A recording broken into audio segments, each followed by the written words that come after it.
What is up? What is up? We are live. Excuse me. All right, let's see if we can get Quinn in here.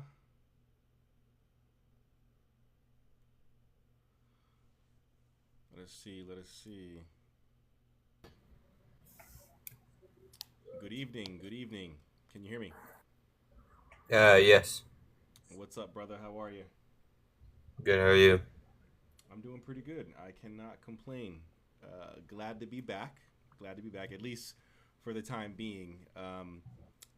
Next week might be the last week for another 2 weeks because I'm going on vacation. So I'll be out of the country. And even though I have my phone, the Wi-Fi, because I did it last year, the Wi-Fi is not going to be that great. Um, so, but we're back. We're back for now. Back at it again with the white vans. Hope you're doing well. Hope your family is well. And Likewise. thank you very much, man. Thank you very much. Welcome in, everybody. Welcome in. We are back with the Picatrix. Uh, and we are on page 209, about 90-ish% of the way down, if you guys want to follow along. Did we stop at the to appear in the form of whatever animal, or for taking away sense of thought? I think we're at two. Yeah, that looks about right. Okay. Uh, I guess we'll just start at the animal one. That's fine. Welcome in. Welcome in. What's up, Truth? What's up, Fratter? How are you guys? Welcome in. Happy Tuesday night. Happy Tuesday. Happy day of Mars.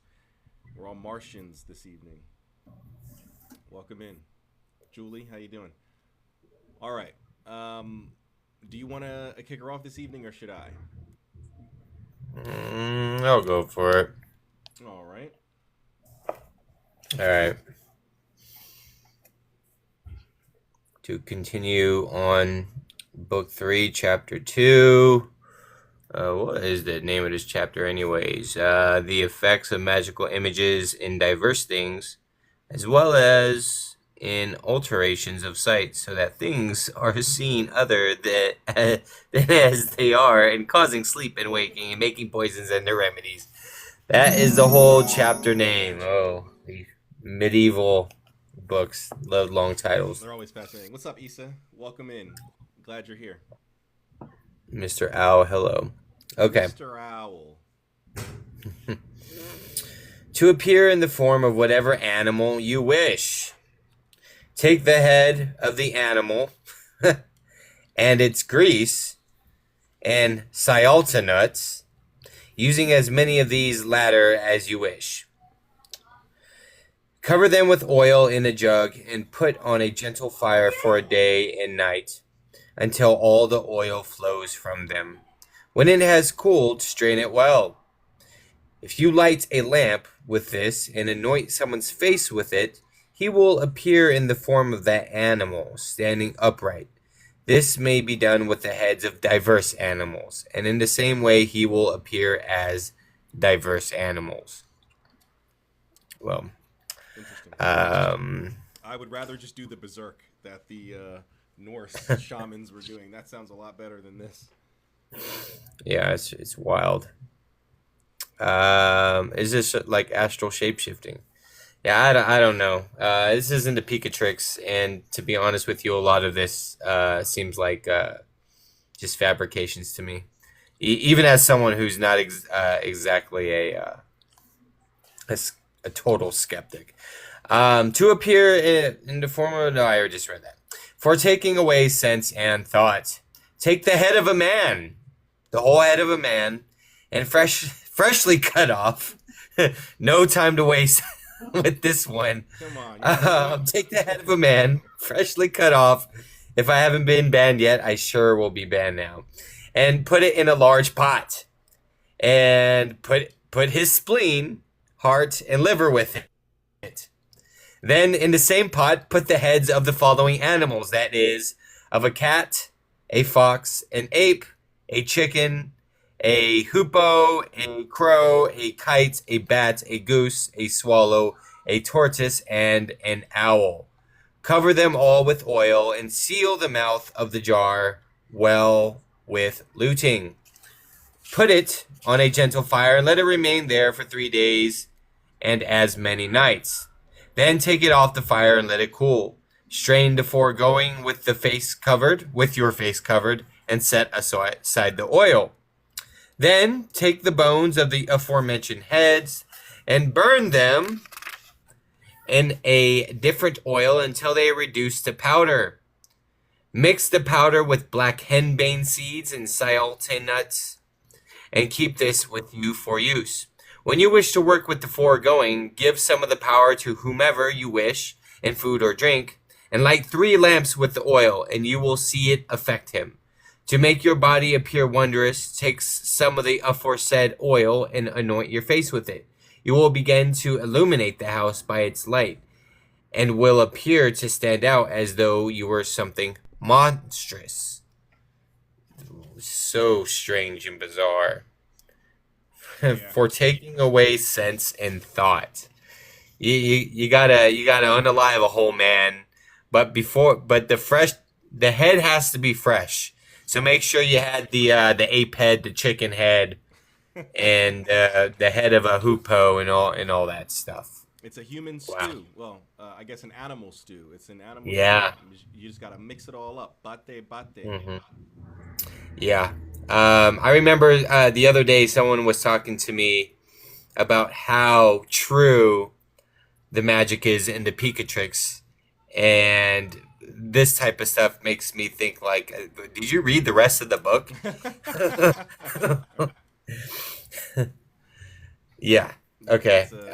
For sending away sense and memory, take 2 ounces each of hawk brains, mouse brains, and cat brains, and ½ ounce each of sulfur and myrrh.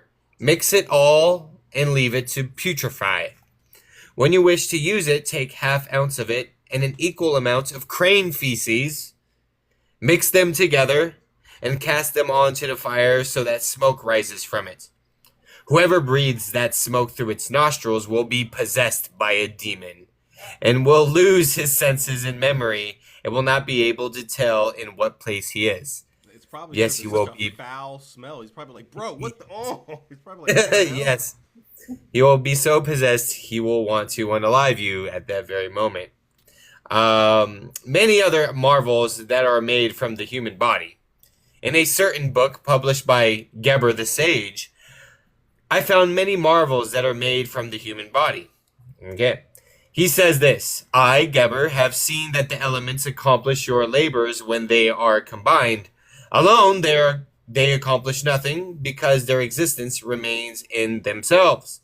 When they are conjoined with one another so that all 4 are united, I have seen that they create and give birth, grow, and live. When one of the 4 is lacking, however, I have seen that they cause death, withering, and corruption. I began with man, and first with the head. I say that the human brain heals those who have lost their memory if they eat his brain. Don't do that. You'll get Kuru. Yes. Burnt skull bone, drunk with syrup of squill for 9 days, heals epileptics. Whoever carries a human eye together with a wolf eye cannot be hindered by the evil eye or by any wicked tongue. Human hair, burnt, powdered, and mixed with laudanum, warms the head. Yeah, it does. The saliva of a young man heals scabies if frequently moistened with it.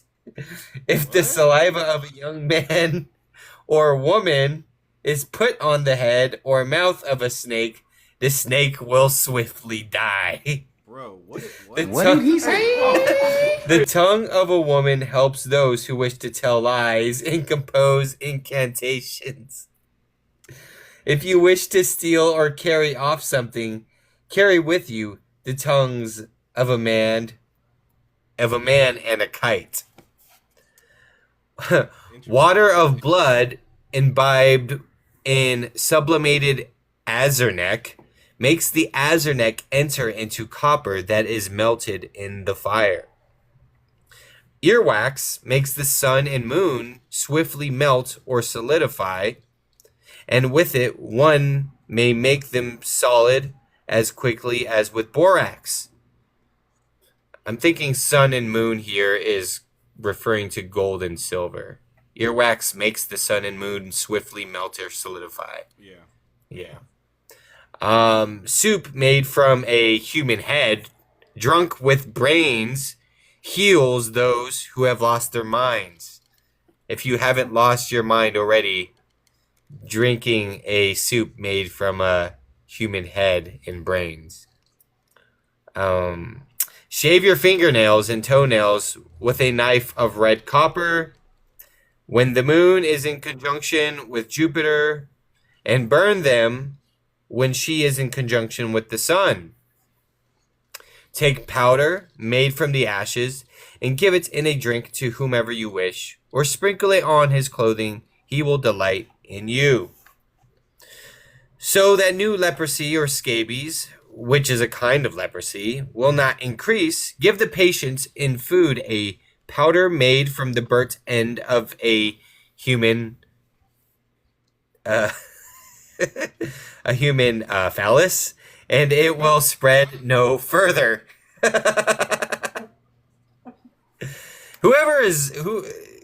the next one, hold on. Human urine burns every place where it goes.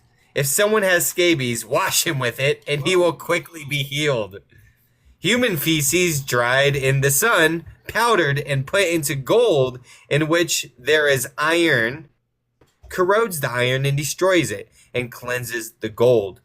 Oil of feces softens the sun and moon and improves their color. Whoever has deadly illness in his thighs, let him wash his thighs in water of feces that has been distilled 3 times and put powdered, calcinated feces on it, and he will quickly be healed. One who suffers from an acute fever should wash his head with water of human blood, and he will be healed. When a wound is washed with water of blood, and the calx of the same blood is put on the wound, he will be cured. All combustion, whether fire or burning water, if first washed with water of feces, and then treated by applying a powder of calcined blood, will be healed. If you see a sick person who cannot be healed by any medicine, wash him with water of blood, and his condition will improve. Whoever has great internal dryness in his body, give him water of blood to drink, and he will be healed. If someone suffers from diarrhea, give him droplets of blood to drink. He will then be healed.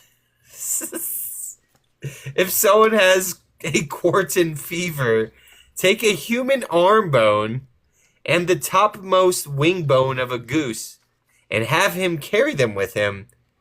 He will be healed. Every man who suffers from nightmares should be washed with water of feces, and he will be healed. Oil of feces, distilled 3 times and imbibed with an algum of the sun and green water of alphadite, with dissolved cinnabar water, tinges the moon and other metals. So they are talking about like gold and silver with the sun and moon. Yeah, I'm wondering if a lot of this is like alchemical, because I'm going through my mytho-hermetic dictionary and like picking out some of these words like water of blood and human feces and all that other stuff, and a lot of these are it seems to be in reference to like other things that they were using these terms to disguise. So what was human feces? Let me flip back to that. 1 second.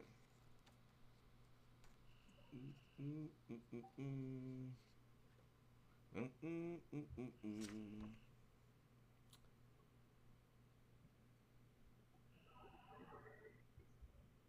So okay, so it's a few things. It says Paracelsus did not want to say of man that he is melancholy or pituous because all men are melancholy and phlegmatic altogether. He wanted to call it bile, red sulfur, phlegm, white sulfur impregnated with salt, and the melancholy of Mercury. So Okay. that's what human feces was, I mean, mercury. I don't know if that's what, but from an alchemical perspective, yeah. But I would assume that that's what these guys are talking about here. Um, Let me see if there's one specifically for just feces. Let's see. Yes, for just feces in general, term of spagyric science taken from the Latin facies. It signifies filth, dregs, blah blah blah. But what is it? What is it? What is it? Excrement, the grossest, most impure foreign appearance that it is precipitated at the bottom of vases. Okay, I guess feces by itself is just feces. I guess it doesn't really say it's anything else. Uh, yeah, I guess feces is Is just it poop? feces. Yeah, Is I it guess poop? if they just say feces, it's just feces. Okay. Well, they're not getting away with that one. The other one's like, oh, it's a code word. Yeah. What about feces? Nope, that's poop. Okay. All right. So a collyrium of human bile heals weeping eyes and cataracts. Whoever has a cancer or a fistula should burn blood and make a calx from it and put the calx on the cancer or fistula, but first wash the place with distilled water of blood. Human feces dried in the sun are very strong and sharp and take away rheumatism and disease from horses and other animals and help the eyes and take away cataracts from the eyes of beasts. Women's menstrual blood given to a man makes him leprous. And if it is put in someone's bath, he will soon die. Just, I love how it's like there's like you want to learn how to tell lies, carry a woman's tongue on you. Oh, that put menstrual blood in someone's bath and they will die. It's like those evil women. Okay, the cure. Take human. I've been saying everything else. Yeah, I'm gonna look Take this one up. human. The juice of a man, There you go. baby juice, yeah, and give it to him to drink. Give it to him to drink. Similarly, he will be cured if a certain herb called male barberry is given to him. So give him his own lactate, That's like crazy. and he will be cured. Surprisingly, Oh that's man. not in here. All right. Because that they just mean purely just yeah. Take the membrane around the human heart and pour into it the blood of 3 other men and call upon demons. They will answer if they haven't already answered or directed you to that very particular operation. Take your sweat in a very clean and beautiful basin, then put it in a glass vessel. Put into it scrapings from the soles of your feet, and a little of your feces dried in the sun, and 1 root of the herb that is called fu in Arabic, and in Latin, valerian. Give this in a drink to whomever you wish, and he will delight in you. I, Geber, have tested this, and it is entirely true. Women, however, add water with which they have washed their thighs, while keeping their buttocks turned towards the east. Yeah, you gotta stick that thing in the east. Have them twerk in the east. Yeah, I was about to say that you gotta twerk from the east. Eastern twerk.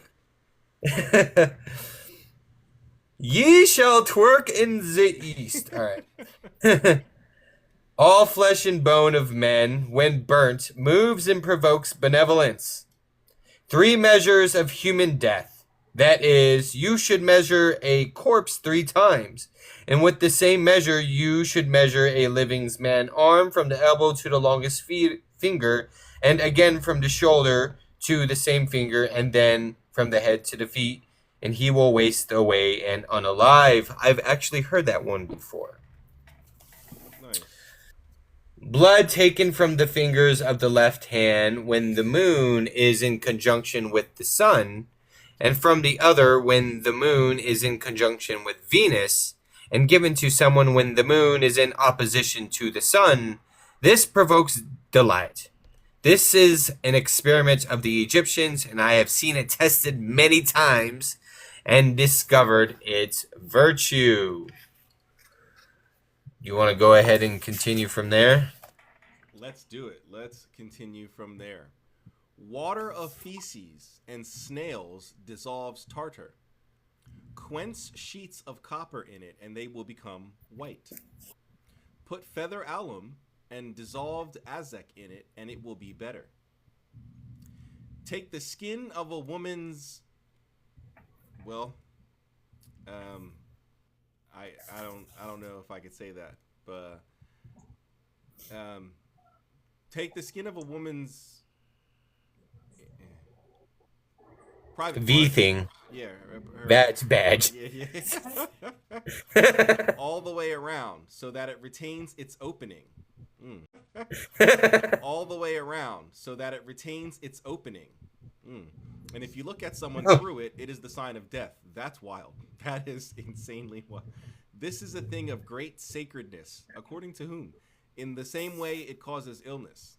This was taken from those among the Greeks who were called Ephesians.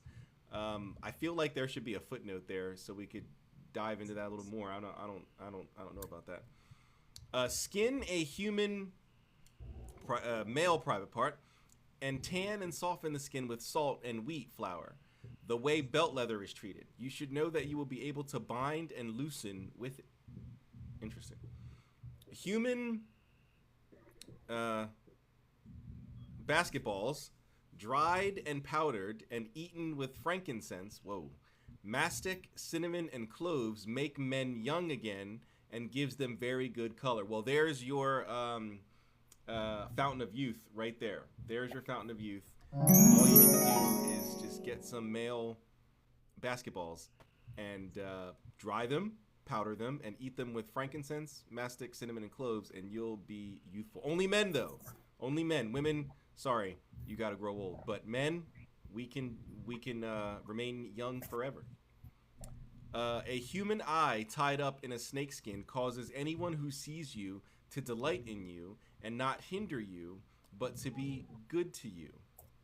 Interesting. Whoever suffers from a fever or a headache, if you anoint his head with breast milk, the pain will be removed. Ah, that's all we need. Not ibuprofen, not any Aleve. We just need mother's milk. And once we receive that, the headache shall be gone. So all you people with migraines, just have some mother's milk. Rub it on your head. Breast milk with opium brings sleep to the feverish and insomniacs. I think opium by itself can just do that. But if you wish to go safely on a journey, make 1 pill from your male juice and your earwax and suspend it from your neck, and you will go safely. Certain sages used to carry this with them, saying a great many properties were hidden in it. Some of them thought there were 72 such properties, to all of which they used to assign reasons that none were able to contradict. I'd like to know what those reasons were so we can contradict them. The umbilical cord of a newborn wrapped in red cloth with the tongue of a green tree frog. Whoever carries this with him will be honored by his Lord and by others as well. Whoever has an illness with pustules or scabies should anoint himself in hot sunlight with water of blood distilled 3 times, and then put on the earth of blood. He will be healed. He should do this 7 or more times. That's quite gross. This we have already demonstrated in the book on properties. The right arm of a man and the head of a rabbit kept in anyone's home has power against lies. Alcohol of human bile with cat eyes makes keen the sight, and whoever makes this will cause marvelous things to appear and demons to be seen. Interesting. Interesting. Take human blood and grind it with lodestone. Good luck with that. And the deadly lucula that is called herb of light. Make a mass of it and keep it with you in a little vessel of gold or silver, and you will have power over enchantments and tricks and lies. And above all, if you have collected the herb with your own hands, and the blood is from your own body. A certain person from Baldak, however, told me that the herb in Arabic is called fu, in Latin valerian, and in Greek amantilla. Has a similar virtue. He said also that the virtue of this confection was to cause benevolence when eaten or given in a drink. Take the private part of a woman, that is the skin, and carry it with you in a yellow cloth with a serpent's tongue, and you will have the power to make discords and friendships. The same may be done with the hair from a woman's chest. Fascinating. All of the foregoing are found in a certain book published by Geber the sage. In the book Methadehas, I found the experiments written below. Take away sight by suffumigation. Take the blood of dogs, donkeys, cats, goats, and cows in equal parts. Mix these bloods together and put them on a gentle fire until they all blended into one. Then put it into one part each of powdered azarnak and sublimated mercury. Mix well and put into a jar, which you should seal well with luting and bury in manure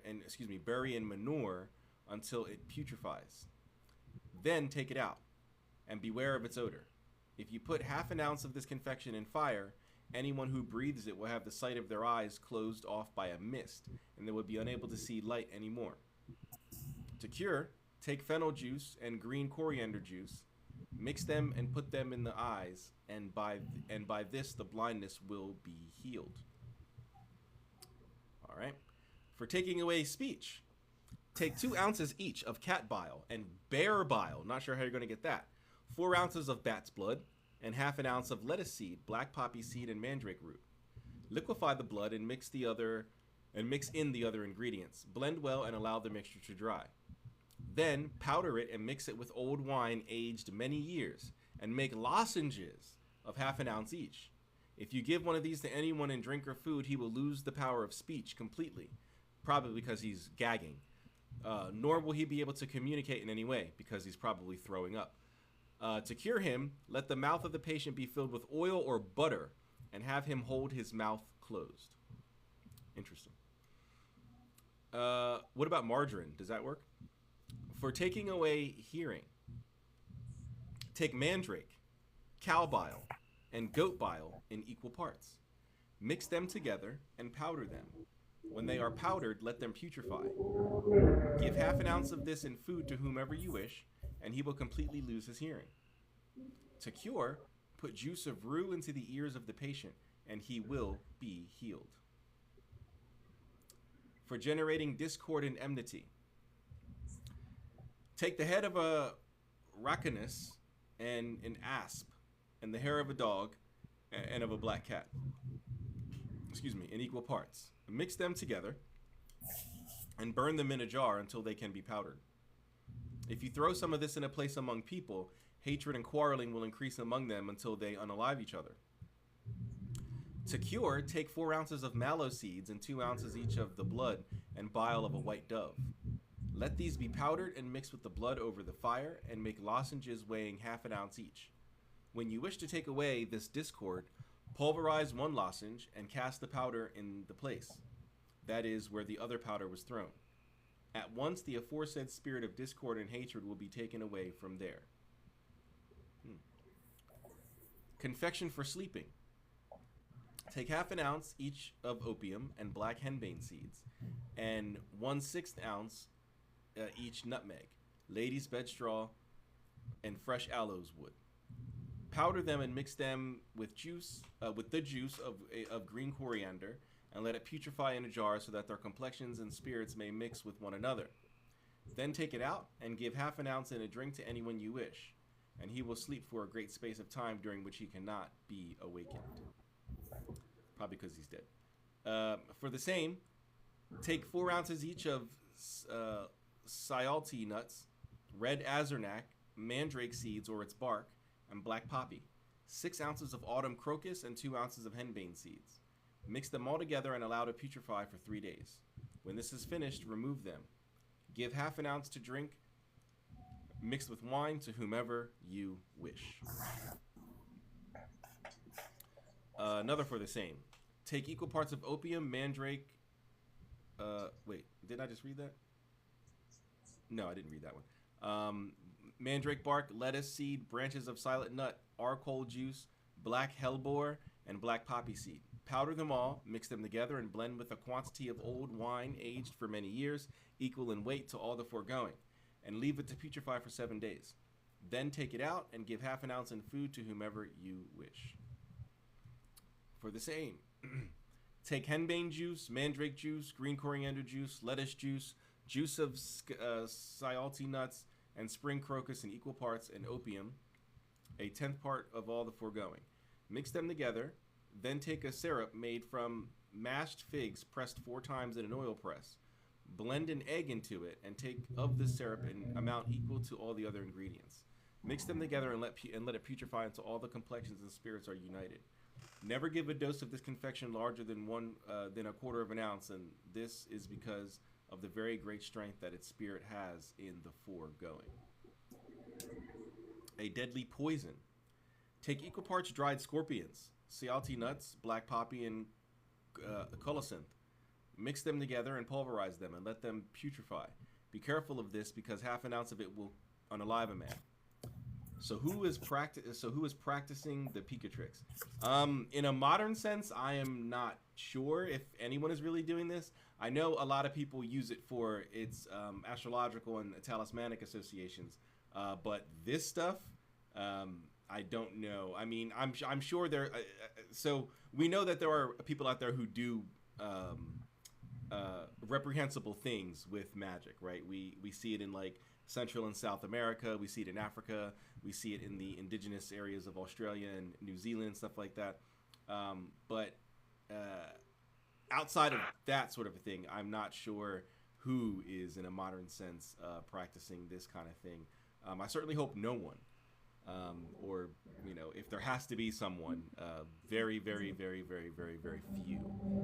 Because this is wild. This is literally wild. So. How much is left before we're out of here? Oh my god, dude.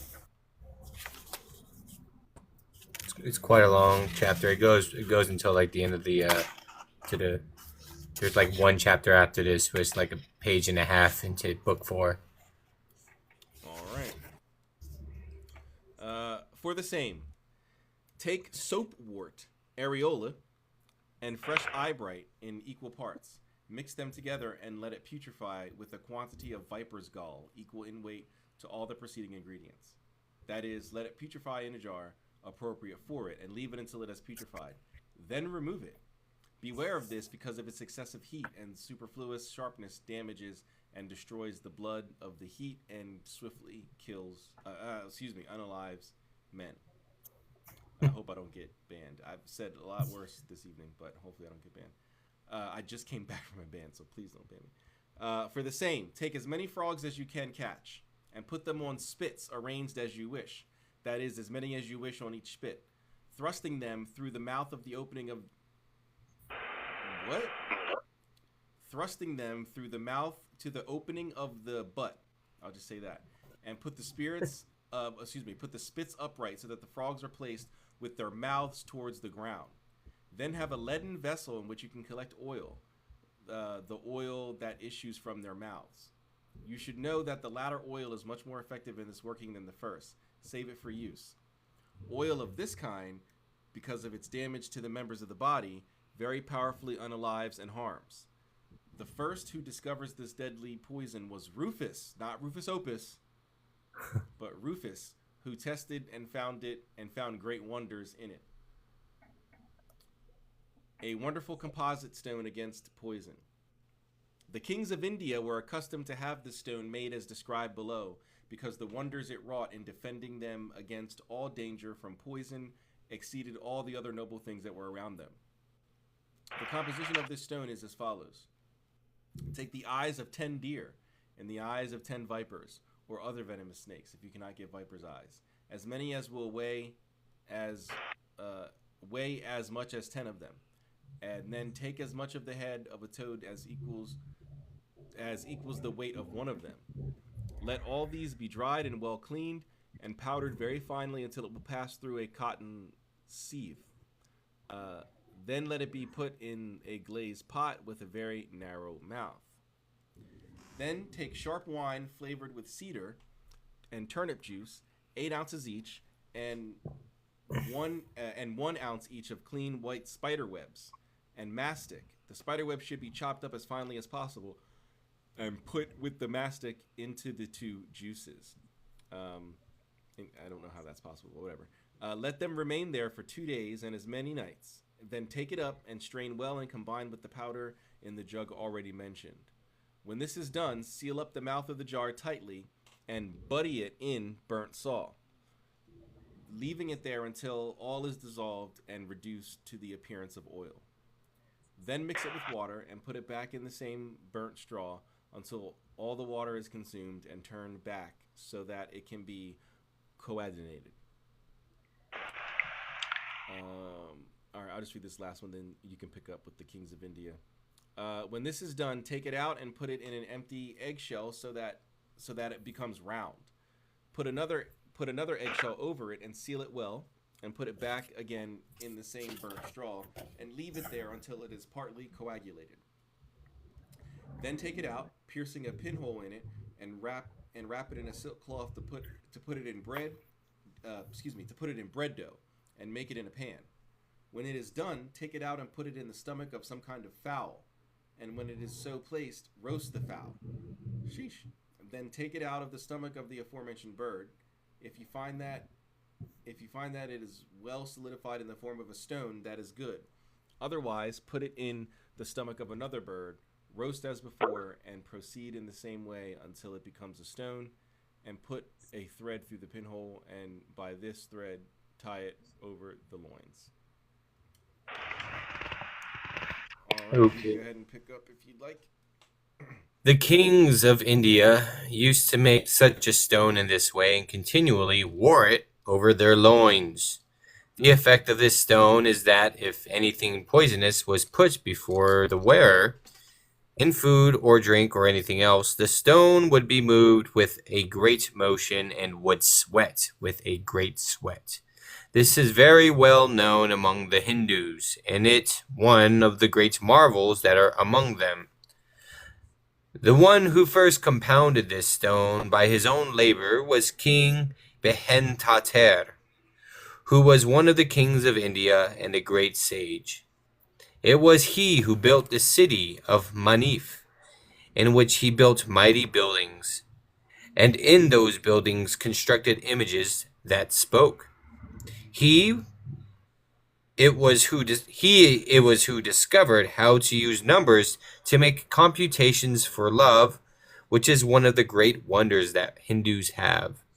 When 2 people were given these numbers in food or drink or in any other manner, they became great friends and well-pleasing to each other.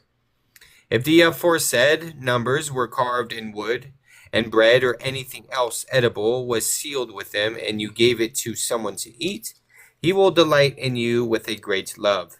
If those numbers are written on your clothing, your garments cannot be taken away from you. And if you write them on banners that are put in the street to draw business, they will draw business to you.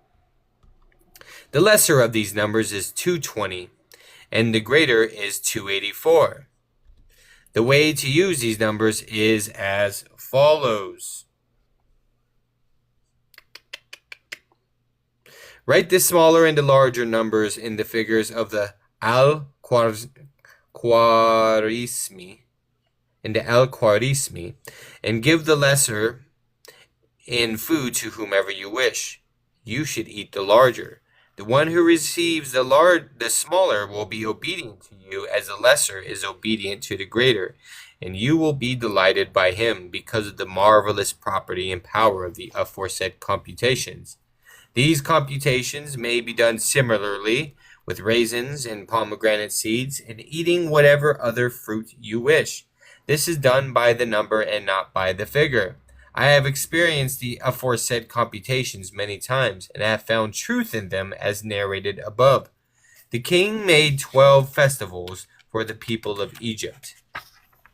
And the 12 months, that is, one in each month. Then he made a house wholly surrounded by images, and these images used to cure the people of Egypt of all infirmities. And the head of each of them, the infirmity assigned to it, was portrayed. The people of that place very often used to cure themselves of their infirmities by those images in the following way. They would approach the images and describe their infirmities to the image assigned to the same infirmity, from which they wanted to be healed. And at once they were healed. The same king also made an image in the form of a man laughing, and this was the virtue and power of that image. Anyone who was oppressed by sorrow and melancholy would look at that image, and at once he would be cheerful and laughing, and the thoughts that troubled him would be handed over to oblivion. All in all, the effects of these images proceeded so that the people of the city used to worship the king as though he was a god. The same king also made bronze images in that city with 2 wings extended, and these were entirely covered with gold. Then he set them in place in the city. Their virtue was that all who passed by them, man or woman, who had committed adultery, uncovered their natures, nor were they able to pass by those images without uncovering themselves. All who uncovered themselves, fornicators and fornicatresses alike, were led into the presence of the king, and were truly known to be guilty of that crime, and punished justly according to the laws of that city. For this reason both the men and the women of that city used to shun that form of wickedness. The same king also made an earthenware vessel that he filled with water, and his entire army used to drink from it, without decreasing the water in it. The king lived in the same time of Alexander the Great, and it is said that he presented this vessel with some other marvels to him.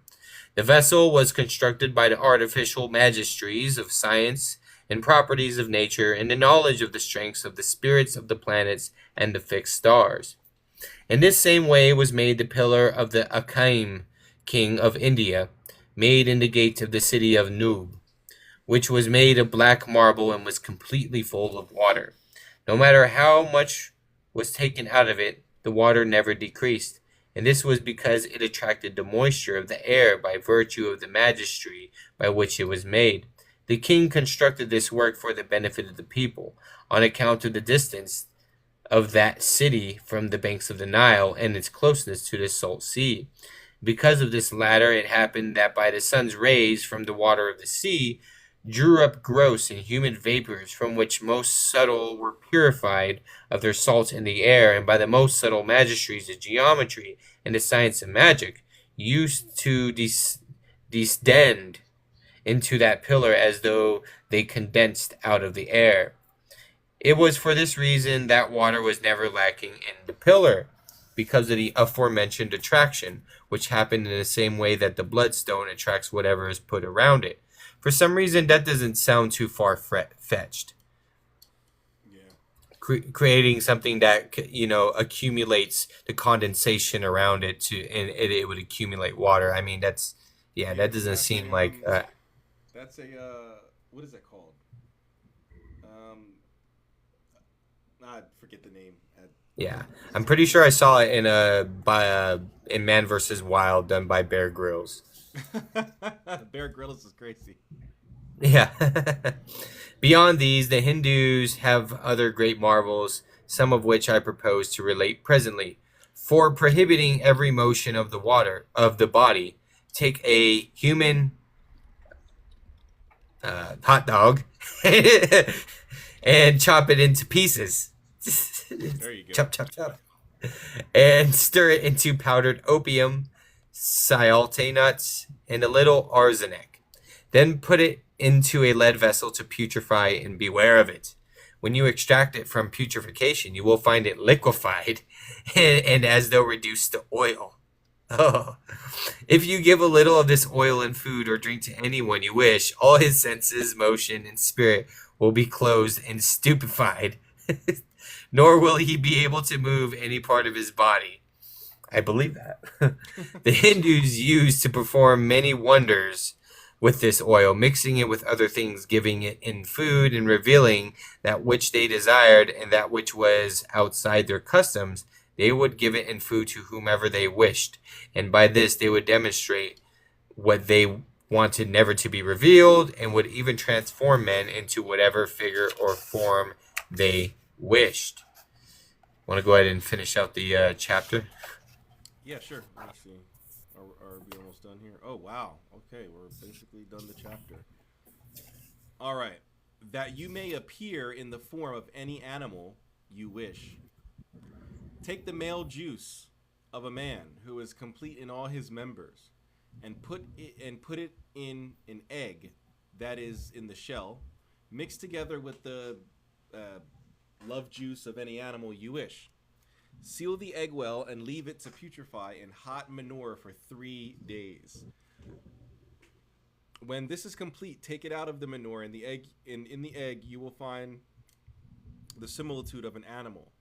Take it out and put it in sesame oil and leave it for 3 more days. That animal will drink that oil during those 3 days, and while it is still living, let it be ground in that same oil. If you light a lamp with the oil, anyone who anoints his face with it will appear in the form of an animal whose love juice you used. This was considered among the Hindus to be a noble secret that they would never reveal among anyone but themselves. Isn't that similar to, like, I forgot where I read it, but there was this methodology of like making a demon. Wasn't this in Agrippa's 3 books, where you would do something with like an egg or something, and you would leave it in manure, in like poop, for like a few days, and then when you take it out, like there's a demon in there or something, a little devil, I think it was called. I wouldn't doubt it. I mean, Yeah, I think that was I know that all these asshats were kind of feeding off of each other back then. Yeah, I mean, I could be wrong about Agrippa, but I know I've read that before. I just now this isn't for a demon, but that's what I feel like it was Agrippa. I'm almost certain it was Agrippa. But anyway, that a man should be unable to leave a city. The police would love this one, especially if the man has money. So any officers, any detectives, FBI, CIA, Mossad, Spetsnaz, anybody watching, this is for you. Any Law and Order men out there, this is for you.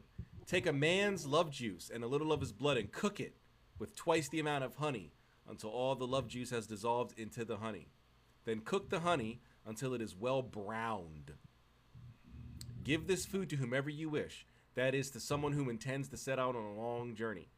Whoever eats of it will not be able to leave the city that day. Rather, he will remain there as though wrapped and insensible. Yeah, because his stomach is probably killing him. He's probably has to poop or throw up or something. That's why he's not leaving. He's sick. Anyway, a great wonder of magic. The Hindus also make another composition with which they use to perform great works of magic. This is its composition. They took a sow and closed her up in an empty house. One room of the house they prepared with iron and tin so that she could not leave the house. In the same house next to the sow, they would put a boar in a room prepared in the same way. And once this was done, they remained in that place for 24 days. They would begin this work when the sun entered the first degree of Capricorn. Each day they would give them crumbled wheat bread soaked in milk to eat, as much as they wanted. At the end of those 24 days, the sow, having the greatest desire to couple with the boar, would be moved by so great a motion that from her flowed a great quantity of female seed, similar to coagulated cow's blood. What? The Hindus would make great artifices by collecting this seed. They would put in it a lead vessel, seal its mouth well, and put it in manure for 24 days to putrefy. At the end of those 24 days, they would remove it from the manure, and when the aforementioned vessel had cooled, they would open it to find in it an animal that moved. They would feed it for 3 days with nuts and milk, as we have said above concerning the sow. At the end of the 3 days, they would drown it in oil, with which they would perform great marvels of magic, giving it in food and lighting lamps with it, and anointing faces and bodies with it, and many other marvels that are not worth relating because of their prolixity. We ask, however, that those who perform the foregoing keep it as the greatest of secrets, and do not reveal it to anyone except to someone else who is an expert in it. Well, you all failed at that because you're telling us, and we don't do any of this. So this is a little wild. There's an egg rite in the Greek magical papyri to create a guardian spirit. Okay, perhaps maybe that's where I saw. But I feel like when we did our Agrippa reading, there was something similar to that, but I could be wrong. But that's interesting. There's also an egg rite in the PGM to create a guardian spirit. Fascinating. This is quite fascinating. This entire book. All right. Do you want to pick up chapter 12? Yeah, sure. It's pretty quick. All right. Chapter 12, Rules Necessary in this Science. Those who intend to involve themselves in the science ought to know that it is by the works and experiments they do in this world that profound and secret sciences are known, and by works and experiments doubts are solved. This is because when anyone accomplishes his desires, his doubts are settled. You should indeed be greedy in all the things and about all the things, and that we have taught you so far. And you should be faithful in the operations themselves, and continually observe the ways of the sages and the habits of the ancients in the operations of this science. For unlawful foods and pleasures you should stay away from. You should stay away. You should stay as far as you possibly can. Let me reread that. From unlawful foods and pleasures, you should stay as far as you possibly can. Indeed, you ought to think of the salvation of your soul and the love of God as assiduously as you can, because desire and love attract spirits and incline you to follow spiritual effects, and complete and reveal all their properties furthering the thing that is desired. If that orientation... Yeah. All you people who eat chips and cakes, you're all going to hell. Yeah, no junk food or fornication, you devilish bastards. All right. If that orientation be toward God, who is the beginning and end of all things, and the perpetual and eternal Lord of Lords, then that love will be durable and perfect. If that love instead is fixed on corporeal things, that love will be unstable and a corruptible and terminating love. The will is divided into different kinds, for there is a love which is accompanied by health and honor, and that is that love which is fixed on God, the sublime and exalted, and to this kind belongs the love of fathers, teachers, and holy men, likewise the love and piety of the love of children.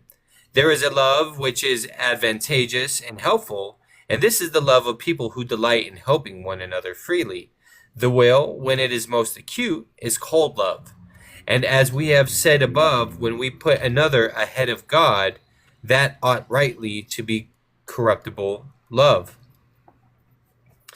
We base our entreaties on God himself, that he may so illuminate your mind and spirit that his profound sciences may be open to you, and that he may protect and defend you from the conspiracies of the common people of the evildoers. And that you will not reveal any of your secrets to the ignorant, because it is thus that they become the murderers of holy men and prophets. Now, the properties that are proposed and the examples that are given in the books of the prophets concerning this science, if you were to try to deduce them by experiment, would seem to be of fraudulent nature, nor would you be able to deduce the effects promised by them in eternity. If you understand them, however, in the manner we have said, that is, with the right attitude and steady faith and an understanding of the cause of effects, Then they will be seen to be noble, high, and precious, and of a nature remote from the merely animal in man.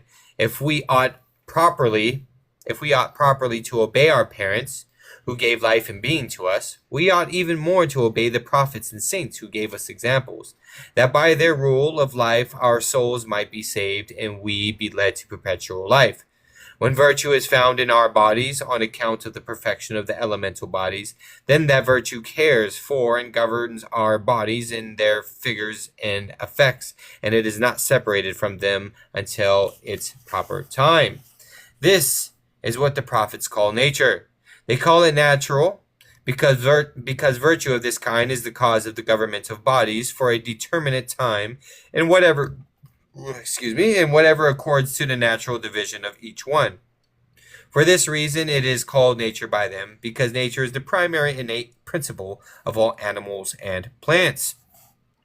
Here is an example. A stone that is thrown falls back down by its nature.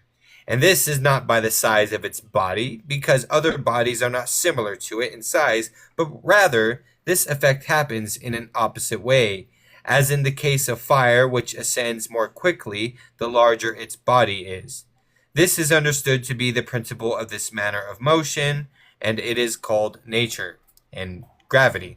Yeah, I was going to say, we call that not nature. Furthermore, they call this motion nature, and again, they say that the nature of an element is its form and natural shape. For this reason, physicians use this noun, nature, for the complexion and the innate heat, and for the forms and figures of the bodies, and for motion and spirit, and it is used according to whatever their intention is. Now, in truth, this noun, nature, is an unequivocal name, because it is used for every body and all its properties, and for the humors, the elements of heaven, and the virtues that God has placed there, that are the causes of generation and corruption, movement and rest, and all things that are moved and made to rest. For this reason, above all, the sages have defined it as the end and beginning of motion and rest.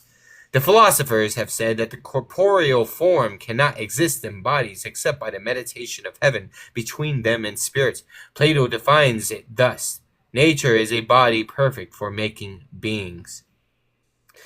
Gallienus says nature is the natural heat, helping the body and removing corruptions and detriments from it, insofar as it is able, and when the virtue of the body concurs with it and makes it apt for government, conduct, and so on. Abentecles says, for it is simple body, having one form and one figure, and in it is power and life, but it itself is the form of life, as appears in children, to whose nature a certain mastery preserving life is given by nursing, sleeping, etc. And when it is taught to artificial things, the work of the magister is accomplished. I have recounted the foregoing only to clarify the light of your intellect, because I have striven in all things to be instructed and learned in the creation and contemplation of every manner of being that may be found in the universe. By doing the same, you will have an adept mind by the intellectual conjunction of the possible with the agent. Thus it is completed. And this finishes the third book of Picatrix. The fourth book follows. I love how back up here it was saying how like if we ought to listen to our parents, then we ought to listen to the saints and the prophets that came before us. What saint or prophet is mixing human heads with goat heads and poop and all that? Like, who's doing that? That all holy stuff at the end. I get certain aspects of it. It's just you kind of gotta chew the meat and spit out the bones. I get it. If you have your aspirations are towards physical wealth and things like that, and not towards something that's much more on the pious side, like helping others and loving one another, then yeah, you're most likely going to lead a life that will lead you into detriment. But If you lead a life where your aspirations are, directed towards something higher, then there's a good chance that you're going to live a rather pleasant life. But that's not promised in this world for sure. Definitely not. Definitely not. All right.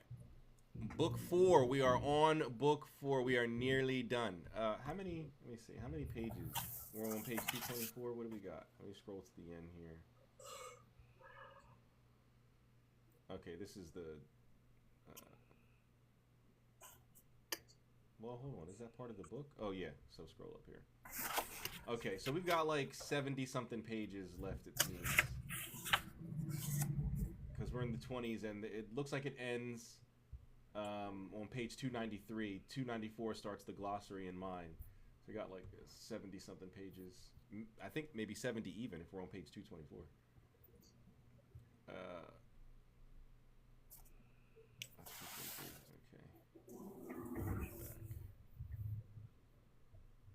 Okay. All right, we are almost done. We are almost finished. We got 70 pages left. Hopefully by the end of the summer, we will have the Picatrix finished here. All right. Anything you want to say before we dive into book 4?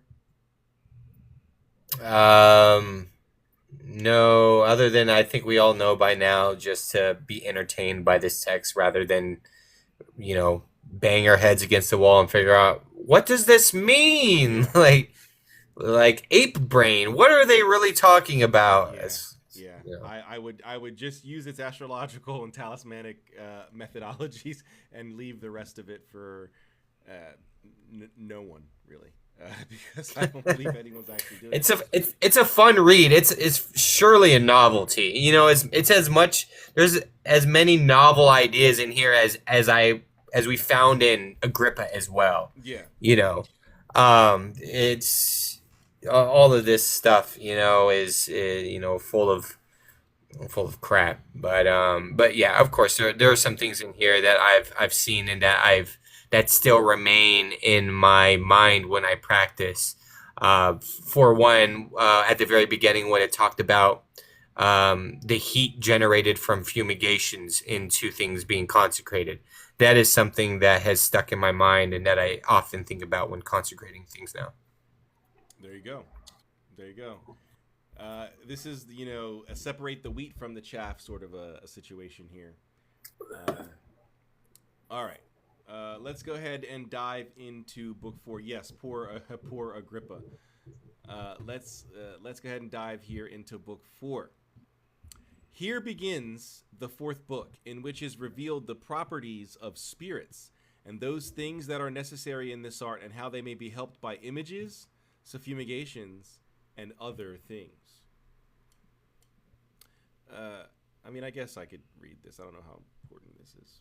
It's kind of like a table of contents of sorts, but whatever. Chapter 1. By what virtue and force spirit proceeds, and what are the properties of spirits, body, senses, intellect, and soul, as well as the differences between them. I feel like we read that in Agrippa too. Chapter 2. What vigor the spirit of the moon brings to the inferior world, and what ought to be done with each of the 7 planets. We read that in Agrippa. What the Chaldeans held to be the profundities and secrets of this science, and what they said about it. Chapter 4, the images and reasonings that greatly further this science. Chapter 5, the 10 sciences that are necessary to this art and how this science is helped by them, and what is the foundation of the science of magic. Chapter 6, how the suffumigations of the stars ought to be made and certain compositions necessary to this science. Chapter 7, the things of the magical art found in the book, The Chaldean Agriculture, which Abimeaxi, I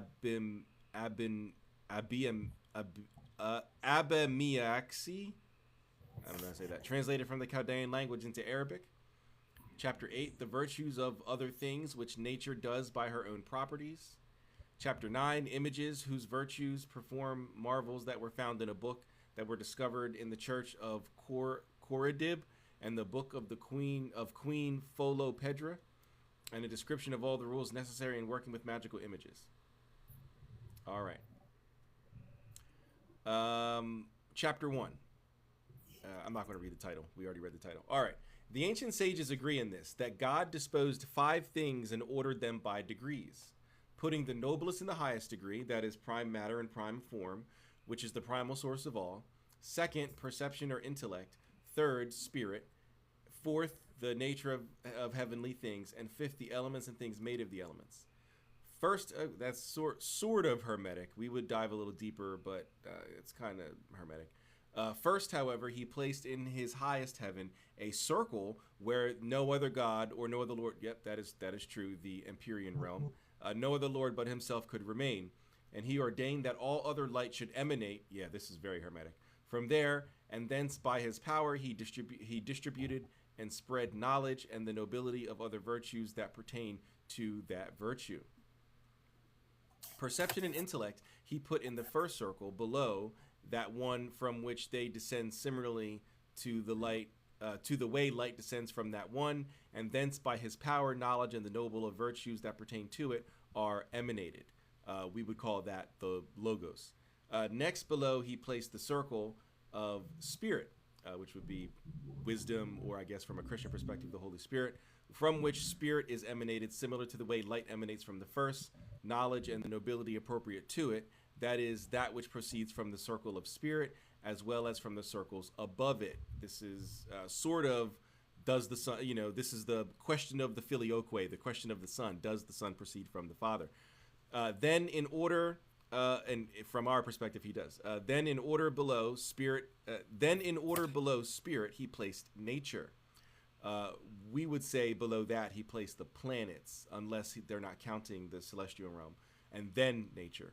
Unless the celestial realm is included in nature, I don't know how they're doing it here, but which proceeds similarly to the first, and by his power, the nobility appropriate to it was generated in it by those things that are above it. It is therefore clear that the first form is more noble and in every way more subtle than perception, as perception is more noble and subtle than spirit, and spirit than nature, and nature than the elements. Each of the aforesaid he put one above another according to their proper measure of distance, as though to say that the first is absolute, pure in itself, and free from all grossness, while the second has in it a little more grossness or materiality than the first, and less than the third, and so by degrees descending to the elements and elementary things. I don't know if we would agree with that in Hermeticism. We'd probably say that the first 3 are all pure in their essence, but that's neither here nor there. This is because that prime essence shines more brightly in itself, while other things lacking its purity down to the necessary endpoint return to it as they create species. That is, as subordinate genera, they return to the most general genera, as each receives nobility from its superiors and distributes its power to its inferiors, as an emanation scheme would go. Presently, he created and formed the heavens and placed the heavens, and placed the heaven of spirit in the midst of 4 other heavens, of which the 2 above it, those of the prime essence and the intellect, are luminous and clear, and the 2 below, those of nature and the elements, are shadowy and obscure. But the heaven of spirit, as a subordinate genius, receives the knowledge and nobility appropriate to it from the superiors and distributes them to the inferior, or inferiors, plural. In the end, spirit is conquered and illuminated by the 2 heavens above it, and receives from them light, knowledge, and nobility. Spirit itself is most fully formed when it reaches towards the heights, and resides in the place where it was made and created, and whence it receives fortune, goodness, and light. This place is called paradise. So this is what Pico della Mirandola was promoting when he was talking about contemplating the nature of the angels, because they're the closest to God. And as we contemplate that, we can do exactly this. We can reach towards the heights and reside in the place where it was made and created and receive that fortune, goodness, and light. But spirit conquering the 2 heavens below it is shadowy, miserable, and unfortunate spirit, and descends to the lowest things and resides in a place where it is held captive and can find no rest. This place is called hell. Again, the same spirit created animals and vegetables and all solid bodies. These do not receive perception and knowledge from the prime form. The latter distributed very little to them, since they were not appropriate to it. They, however, are conquered by the two lower heavens, that is, those of nature and elements, and reside on earth, where they exist, remain, and are created. All the aforementioned proceed from the divine power and virtue. We would agree with that in a way, from the Hermetic perspective. Animals, don't get or plants or whatever, don't get the benefit of being able to contemplate God or the higher realms and all that. They're base, and not based. They're base, and therefore don't have that divine spark. Here is an example. Trees are born in the earth. Their beginning is in their roots, and their ends are the branches, leaves, and fruits born from them. Their roots draw in the vegetable virtue from the moisture of earth, while the twigs draw it from the air. Those trees in whose nature the earthly material dominates the aerial. Those trees in whose nature the earthly material dominates the aerial have roots longer than their branches. What? Whatever. And conversely, when air predominates over earth, the branches grow longer than the roots. Therefore, to confirm the aforesaid, we see with our senses trees and other vegetables born in the earth that have roots longer than their branches, and vice versa. And there are trees whose roots dry out, but not their twigs, and vice versa. We see the same thing in birds, among whom those whose nature is more appropriate to the earth fly more heavily, while the more their nature is assimilated to air, the more lightly and swiftly they fly. This, I don't think that's true. I mean, now that we have science, we know that big giant birds like eagles are much faster than a little robin or whatever. But I would say a robin is lighter, so that would contradict this. But anyway, the same is true of human beings who, the more their nature is compounded of the subtle elements, and the more it is purified of grossness and feeds on lighter foods, the more subtle and spiritual, and the more able to understand spiritual things they become, which I guess you could say a lot of people, if they fast, they might not cut out food completely. They'll cut out meat and things like that and focus on like vegetables and just water and that sort of thing. While to the contrary, the more that human beings are composed of earth, the grosser the elements and feed on coarser food, the less able they become to ascend to spiritual things, and the more accustomed they naturally become to gross and corporeal perceptions. By this it is clear that evil proceeds from corporeal things, while good proceeds from spirit. How much is left? Okay, do you want to pick up right there? Sure. Matter, however, is divided into two parts, that is, spiritual and corporeal. The spiritual portion is the first matter, which is the supernal world, and the first form, which is the spiritual first element, that is, sense, soul, nature, the elements and the beginnings of every kind that are first purified of matter. And the first unity, which remains indivisible as it is a unity, a point, and the like, that which cannot be divided by time, as the instant of the beginning of a line, which is a point. Corporeal matter is that which is composed of the elements, such as animals, trees, and the like. Furthermore, matter is either simple or composite. Simple matter is everything above the heavens, and composite is everything that exists below the heavens, and thus can be perceived by sight and experienced. Bandacles, the sage, said that all matter that can be perceived by the five corporeal senses and corporeal matter, and entirely composite, and when it is of this kind, it is corrupted and changed, becoming a localized thing lacking a location.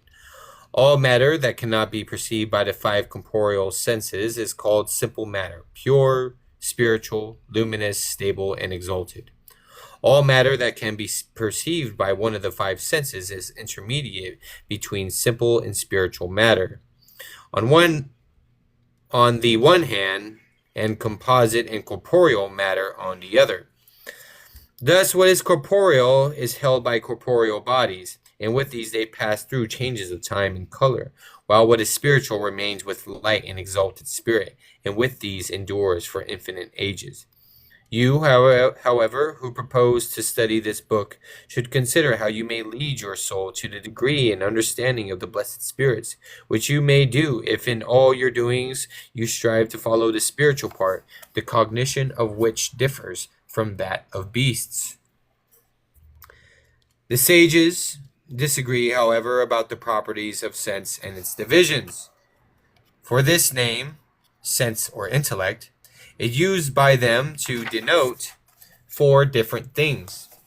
In the first sense, it is used to describe reason, because humanity, distinct from all other animals who lack sense in their discretion, is disposed to receive knowledge and the secret labors of the masters, and the property of sense is that it is disposed to the acquisition of knowledge.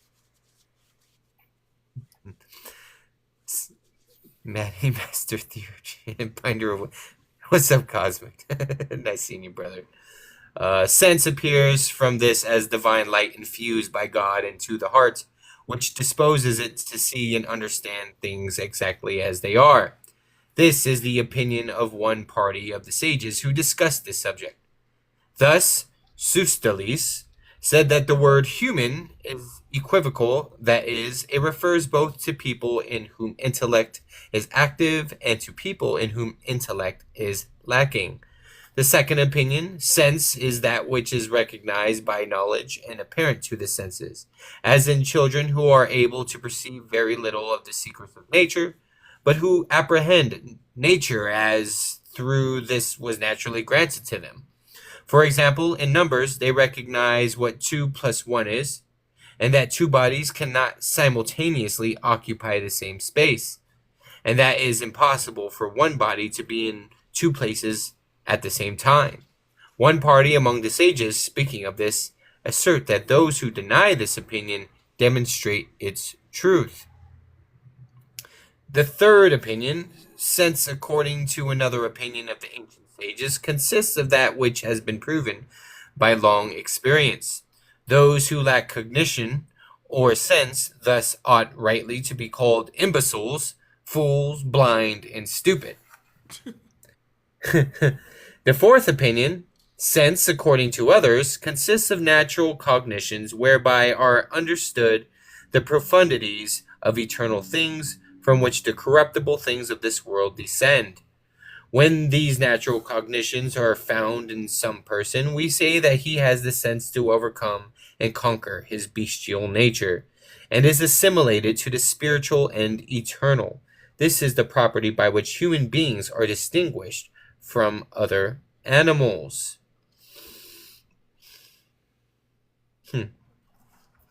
Thus the two prior are natural, and the two latter are acquired by study and learning. Thus a sage said, I see that sense is of two kinds, that is, natural and acquired. The acquired cannot be had in any way other than by means of the natural, just as the light of the sun is little help to an eye that is naturally defective. Here we proceed to another higher distinction of sense. The ancient sages divided sense into 6 parts, of which 2 are comprehended by words. That is, the general sense and the universal sense, so that we speak of the natural and universal spirit, which they understand in this way, that all things are divided into 3 parts. That is, the body, the natural sense, and the spirits of intelligences and the angels who move the heavens.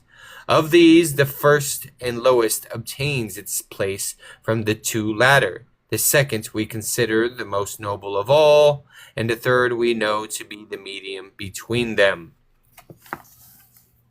You want to continue from here, finish off the chapter? Sure.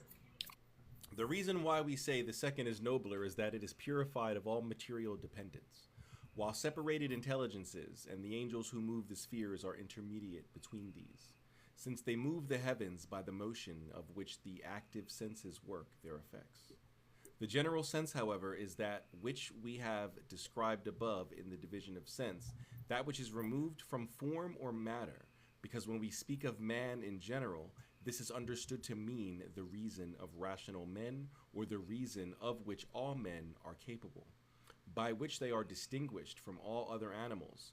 This they call the general sense.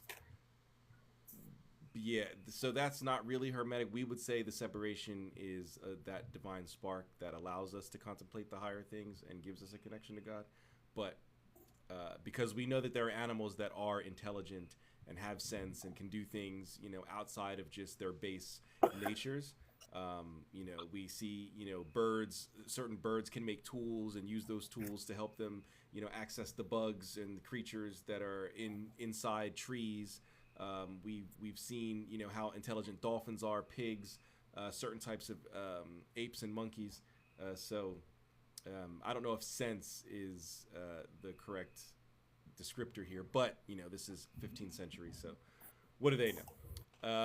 Universal sense, however, is expressed in two ways, of which one is more appropriate to the word, for by it is understood the genius of the whole universe. The second kind of reason is that which, according to the way the explanation of these names is understood, is a kind of property apart from material things, and all their parts, which is moved naturally and not according to accident. Of this genius, the lowest grade is active sense, which is assigned to human spirits and the higher sciences. This genius is the principle of all things that follow the first principle, and the first principle governs everything. The second of all, according to this intention, is the ninth sphere, which goes around once each day and night, carrying the other spheres which are caught up in it. By reason of its magnitude and capacity, which contain all other bodies, it is called the body of the universe. Thereafter, according to this opinion, the universal sense is a substance equally distributed in all its parts, apart from matter. It moves itself, desiring to assimilate itself to the movement. Its movement has been discovered to be the beginning of everything. Thus, the founder of the law said that the first thing created by God was sense, which by divine aspiration began to move. Interesting. The general spirit, however, is called many different things, and these all have names corresponding to their subjects, and all of them are assigned as spirits to their proper bodies. The spirit of the universe is the sense of the universe. Thus, every substance that is wholly incorporated in the moving heavenly bodies overflows, and this is according to the stillness of sense. The relationship between the spirit of all and the sense of all, however, is equal to that between our spirit and our active sense. The spirit or intellect of the universe is the principle by which natural bodies are perceived, and the grades thereof in receiving perception accord with the grades of sense in all things. And the perception of the one is assimilated to that of the other. The foregoing are the rules that have been found concerning sense.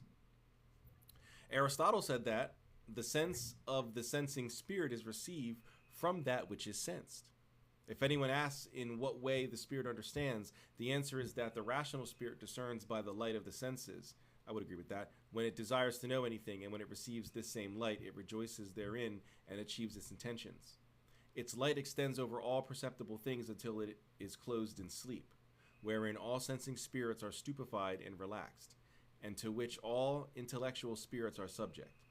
If someone objects to this, saying, "Who knows whether the spirit understands something while it is sleeping?" I answer that something remains from the spirit, even as heat remains from fire after the fire has been extinguished. According to the unity of the sense with the body, it can be terminated, despite the view of one party of the sages. Empedocles said that sense is not able to be terminated because it is a simple substance, and simple substance has neither genius nor difference because it is not separated. A definition cannot be completed except by genius and divisions. He says further that sense is divided into two.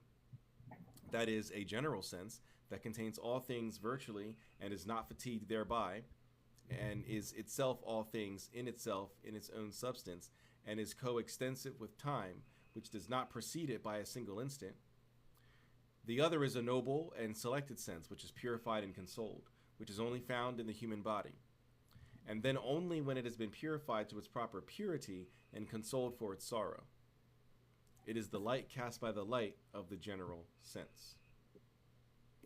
The soul is a spirit of divine intelligence, which divine intelligence created and placed in the body without any medium. And he planted it in those bodies which follow the light of the sun, because it is by the sun that those bodies which follow it is by the sun that, by means of rays, he touches the bodies themselves. Souls are ordered in natural forms according to their effects, and from him come the capacities of sensation estimations, or cogitations, imaginations, stillnesses, memories, and the like. One party among the ancient sages determined this: nature is a durable motion by which corporeal agents are perfected or completed and live their potential. And thus ends chapter 1. Very, very hermetic. A lot of things, I would agree with, but then there are some things that I don't. Seems to be some Arab, philosophy thrown in there, but very hermetic nonetheless. All right. It is 10:26. Did you want to start chapter 2, or should we save that for next time and just move into the general discussion Q&A type thing? Let's just go ahead and save it, because it's a long one and we wouldn't be able to finish it. Okay. Yeah, it's a pretty long one. Okay. Oops, we're on July 8th. Page 2, 231. We're on chapter 2 of book 4. Okay. So we can close that out. All right. So that does conclude the reading portion of the stream. However, for those of you who have been here, you know this. Those of you who are new, we prefer to save the last half hour for general discussion of the text that we just read, or Q&A. If you have any questions about the occult in general, we can do our best to answer them. So please put your questions in the chat, discussions in the chat, and let's see what we can drum up here. And if not, that's cool too. There have been several streams where we just ended early if no one has anything to say, and we've said all we could say. So yeah. Hummingbird has a question. Why is Quinn so chill for a martial spirit? Why am I so chill for a martial I don't know. I because I'm in my environment, I guess. I don't know. He's in the zone. Yeah. I hope that answers your question, Hummingbird. Nice. Did you know that Peter Carroll wrote a new book?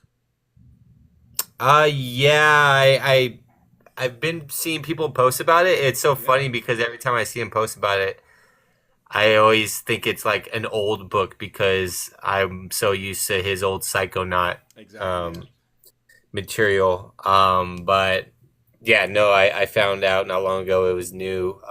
I've never really got into that stuff. I do have I'm not into chaos magic. Is Lieber Knoll in like my to buy list just to kind of look into the coyotes way of practice, but never really got around to it. Yeah, I think I have Lieber Knoll and Psychonaut. I don't know. I'm about to check right now. I think I have them, but I'm not a fan of chaos magic. I would be hard pressed to really, kind of brush a lot of their, I don't know, a lot of their ideas off. The way I kind of approach magic in the first place could be kind of, I'm sure like a chaos magician might look at it and be like, dude, you're doing chaos magic, Yeah. So I'm not sure I could totally brush it off, but it's not, I haven't really looked into the ideology of chaos magic to say whether I agree or not. If a lot of it is based in the intellect and psychology, then I would half disagree. But other than that, I really have no, not enough. I can't really form an opinion. I don't have enough information to form a valid opinion. Yeah, I mean, I'm not a fan of chaos magic. At least in the modern day, I don't really have a problem with like Libra Null and Psychonaut. I don't have Psychonaut, but I have Libra Null, or like Aiden Wachter or Phil Hine. I don't really have a problem with like. I mean, even though Aiden Wachter's modernized, but I don't really have a problem with like those characters or those guys and their writings. It's these modern day, I guess the Witch Talk group of chaos where they're summoning Pikachu and they're using Goku in their rituals, and it's like, I don't know. I don't understand that. I like, why would you? I mean, sure, you're free to do whatever you want, but why would you want to work with the spirit, even if it's like in egregore form that's only existed for 30 years, when you have spirits that have existed for centuries and have had that time to get better and perfect whatever their governance is? Wouldn't you, like, I try to attribute it to real life. Would you, like, if you need a lawyer, like you're about to lose your house or your kids or something like that, if you need a lawyer, why would you go with the lawyer who just graduated law school 2 years ago? Wouldn't you want to go with the lawyer who's been doing this for 20 years and has had success and has gotten better over time? Like, that makes logical sense. You're free to choose whatever lawyer you want. But if you want to win the case, you should probably go with the lawyer that's got the best track record, which is 99.9% of the time the lawyer who's been doing it longer.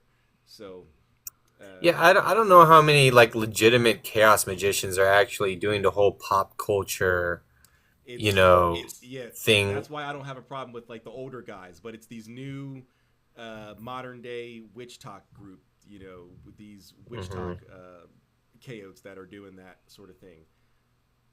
It's so crazy. Hummingbird says he saw chaos invoke Eric Cartman once. That's ridiculous. Like, what? Like, that's ridiculous.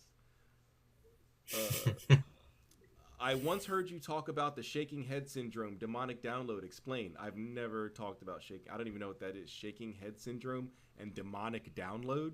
That sounds very, like, the download aspect sounds very new agey, and I'm not into that. If I ever did mention it, it was me taking a wet, warm diarrhea all over it. I have never mentioned shaking head syndrome. I think it was either you or someone else who mentioned this a week or two ago, and I said the same thing. I've never mentioned shaking head syndrome. I don't even know what that is. And demonic download sounds very new agey, although on the darker side, because most new ages don't deal with demons. So they say. I mean, demonology is new age. Let's face it. It's new age wrapped in a black blanket. Yeah, yeah. Because like at the core of it, it's all like trying to make myself a better person, trying to be more confident in myself, and trying to be more aware, and all of these very love and light things, but it's just all wrapped in like Asmodeus told me to you know perform self-love and be confident in myself, things like that. Yeah. That's what I see throughout the majority of the demonology community. So I'm like, dude, that's just it's all new age love and light crap. Just like instead of being like star seeds or Jesus Christ in Christianity, you're replacing it with Lucifer. I'll never forget that one live stream here on a TikTok that I came across. It was like this young girl, and she was like giving readings like with like tarot cards, and she was like telling a story or whatever, oh, this card means whatever, and then she just stops, and she's like, she like laughs to herself. There's like a little giggle, and then she like looks up and she like giggles again, and she goes, "Oh, sorry guys, Lord Lucifer was just telling me," and I'm like, Lord Lucifer is telling you? Like, what the fuck are you talking about? He's not talking to you on a live stream. He's got better things to do than talk to you. Like, I don't understand where these people are getting it from. So yeah, I definitely agree. It's very new. It's very dark new age, I guess you could say. Dark fluff. Yeah. Joe, I want to tell you something. What do you want to tell me, Issa? What do you got? Tell me. Tell me. Talk to me. Talk to me. You're welcome, Dion. Eric Cartman was totally the wrong entity.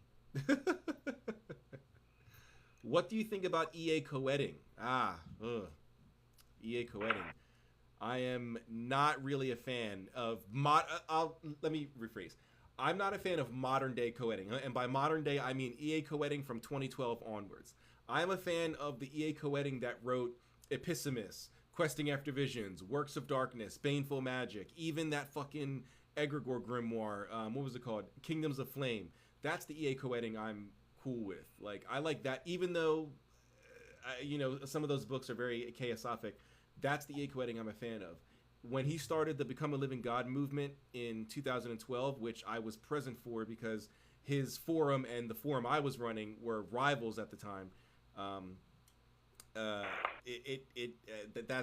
He sold out. He sold out. Pre-sellout co-editing. Yeah, he definitely sold out for.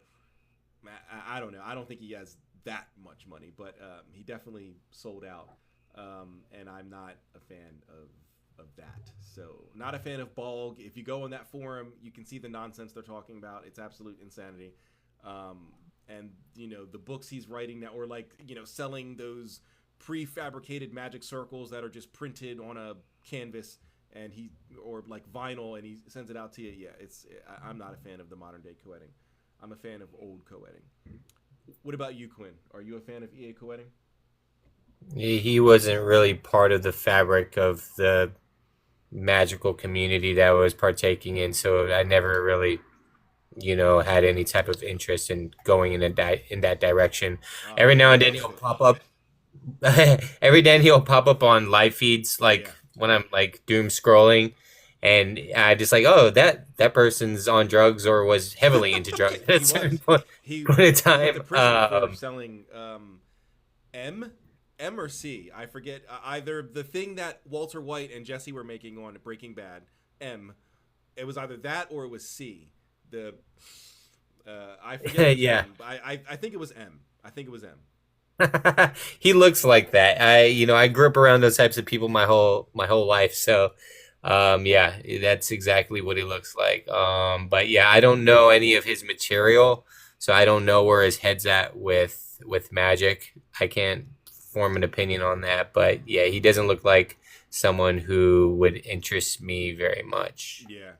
So then in that case, you probably don't know about him getting banned on YouTube 4 or 5 years ago. He's permanently banned on YouTube. He can never come back because of there was that unaliving in the UK.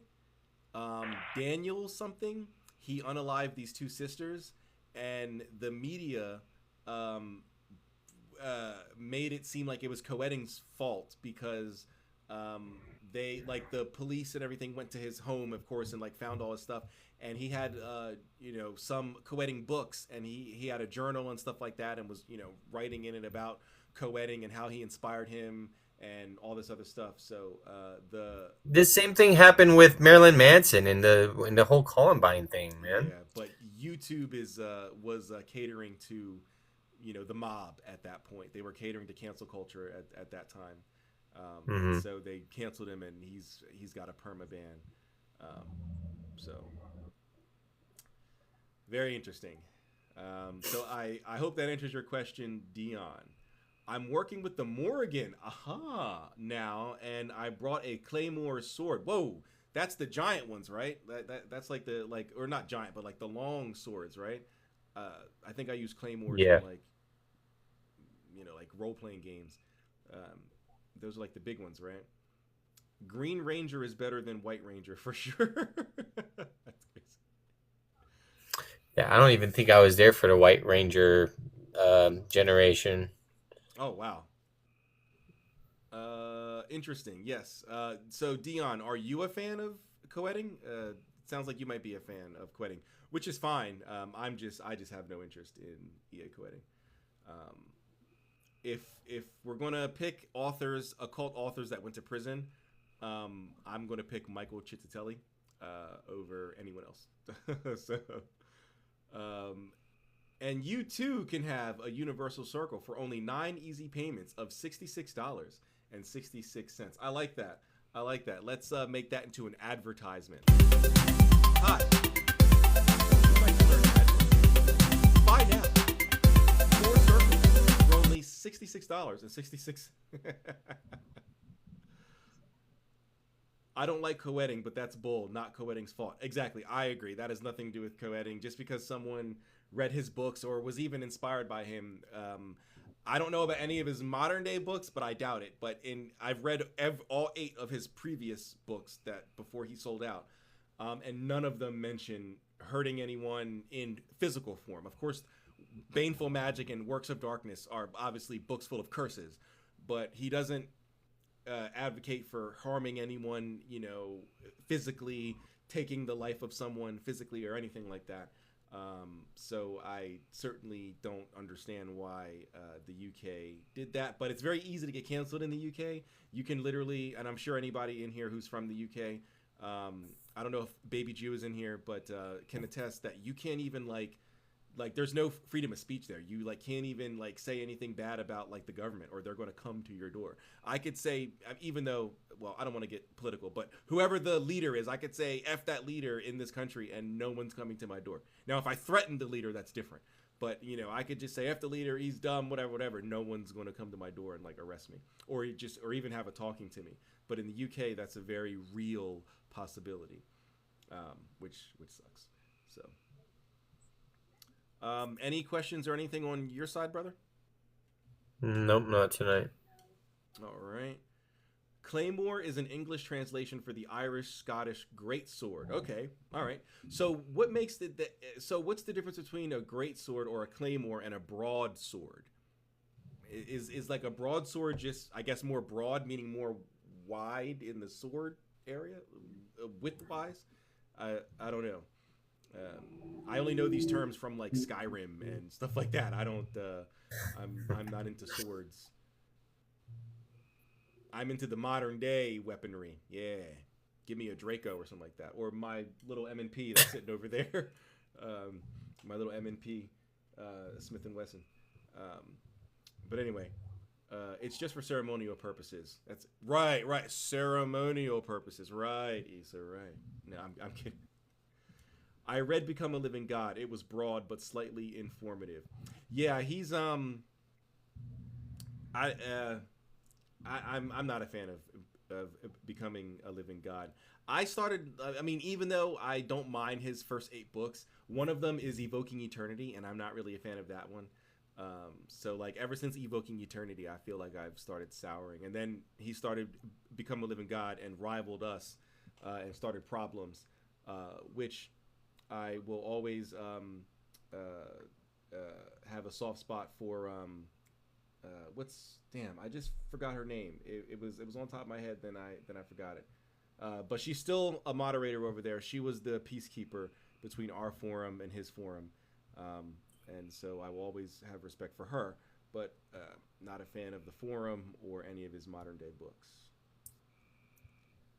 A broadsword is a version of it, I believe. These were real weapons, not just fantasy. Do you think my little ass can throw all that around in real life? No. I don't know. I've seen spy movies and superhero movies. Ballerina just came out and she's kicking ass and throwing got big guns and all sorts of stuff. I don't know. That'd be some serious training. True. Why don't you just go join the Russian assassins group, Red Sparrow, like Jennifer Lawrence did in Red Sparrow, I think it was called. Red Sparrow. Broad gives a more defensive surface, like in sword clashing. Also more weight, obviously. Okay. Now I know, because it's Mike's Super Short Show. But yeah. Not a fan of co-editing or any of his stuff. Or any of the people that he frequents, like Timothy, what's that girl? She's dating, or she's with John Vermillion. God. What's her name? Hold on. Let me go on Facebook.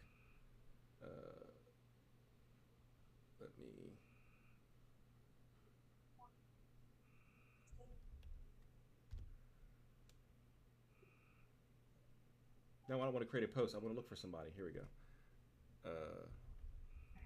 Vermilion. Oh my God. Violet Gateway. Okay. Here we go. All right. Where's the guy that like runs this?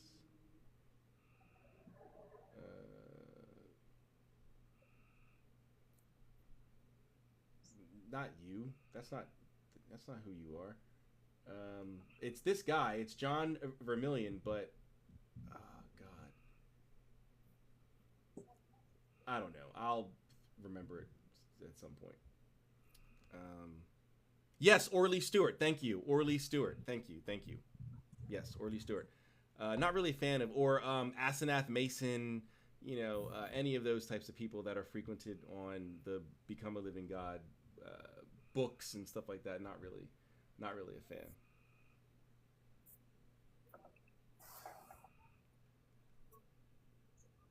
Sorry, I got a text message.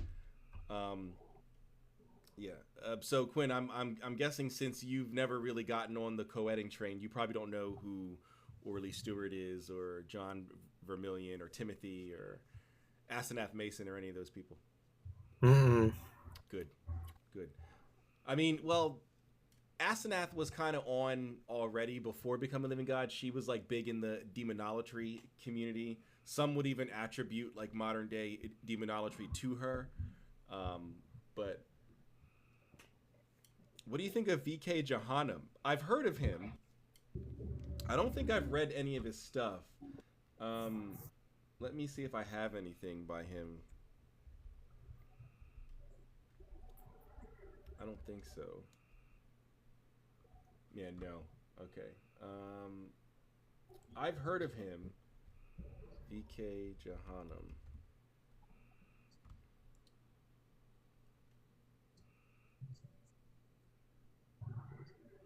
No. What is this? This is like a blog. Like, what? Yeah, this is like a blog. Maradell, is it doing the one thing you don't do is you post the seals given to you by spirits? Yeah, because he's one of the archdemons of the Mercurial Cliffa recorded in the book of Citra Akra. Not sure if you know what that book is, but yeah, yeah. I think I know which one you're talking about. It's just more appropriation of of Kabbalah. Yeah. Yeah, I mean, I've heard of this guy, but I've never read any of his stuff, but I don't believe I would be into anything he is saying or whatever.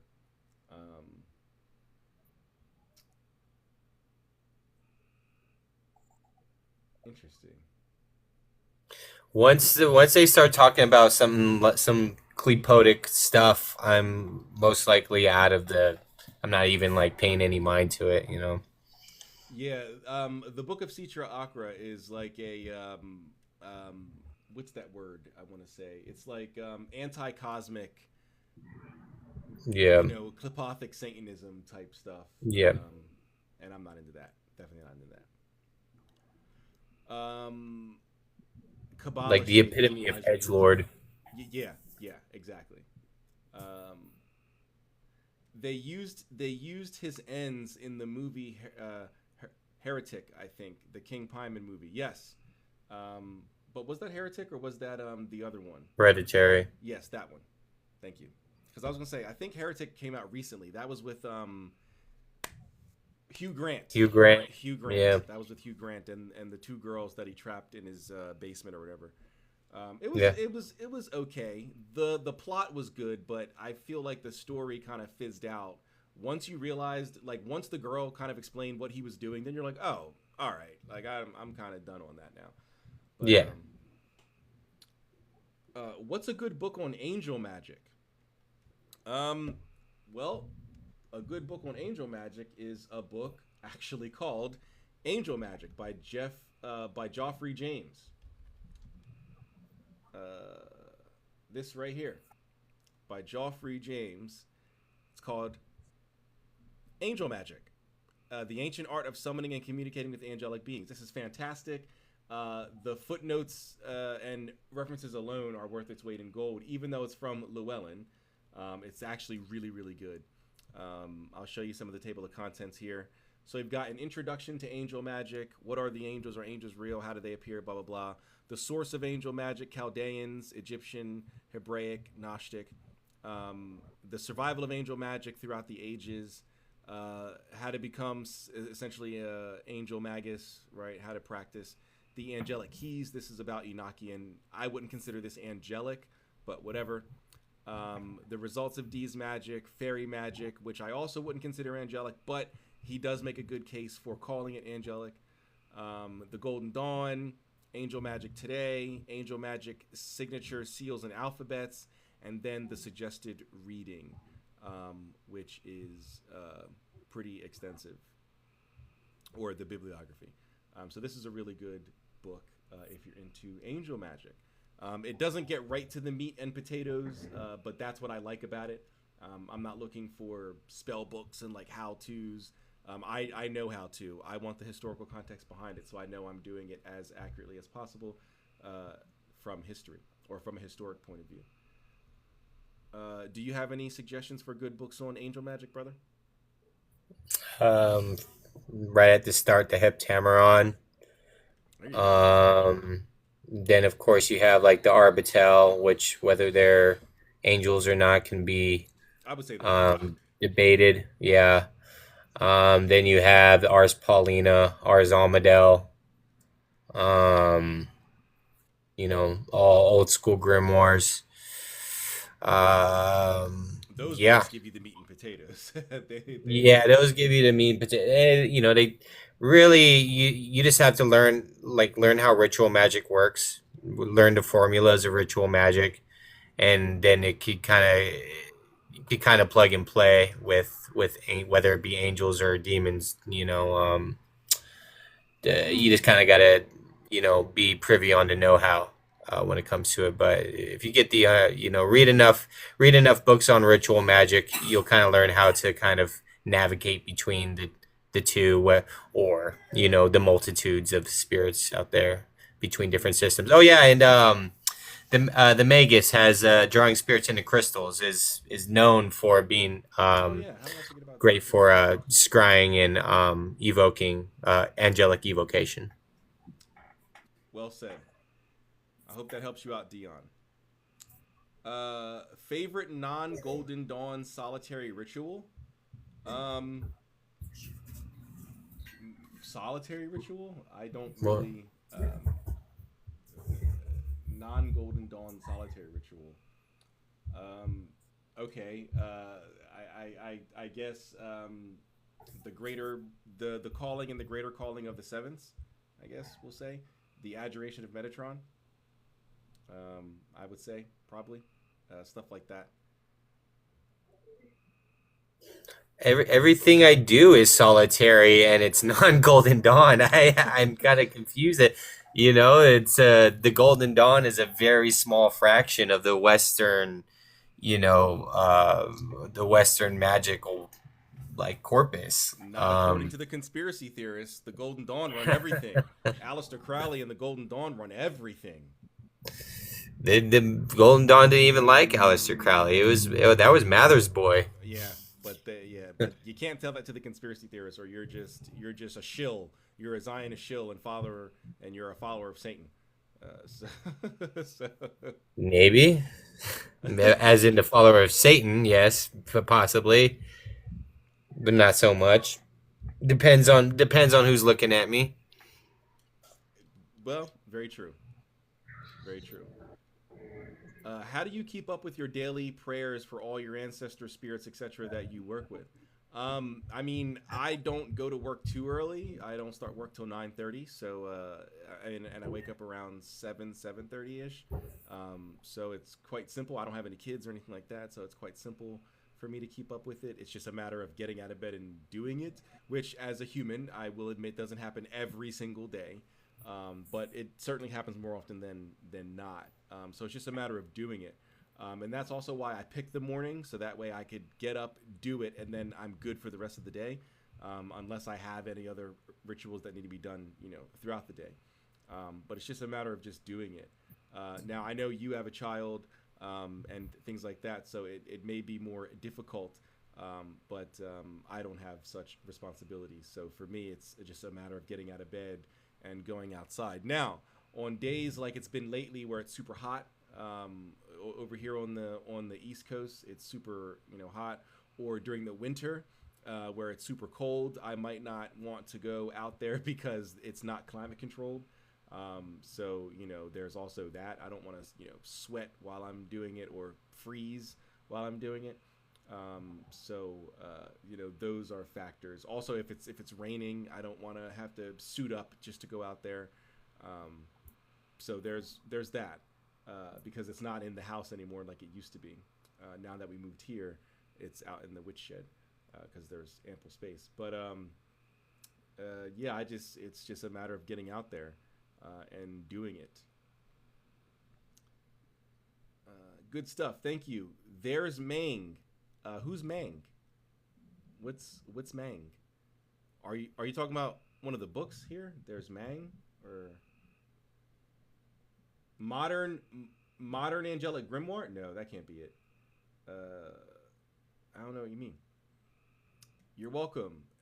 LBRP. I'm more of a fan of the Adoration of Metatron than I am the LBRP, but also as Brother Hummingbird is saying, the LBRP comes out of Golden Dawn. So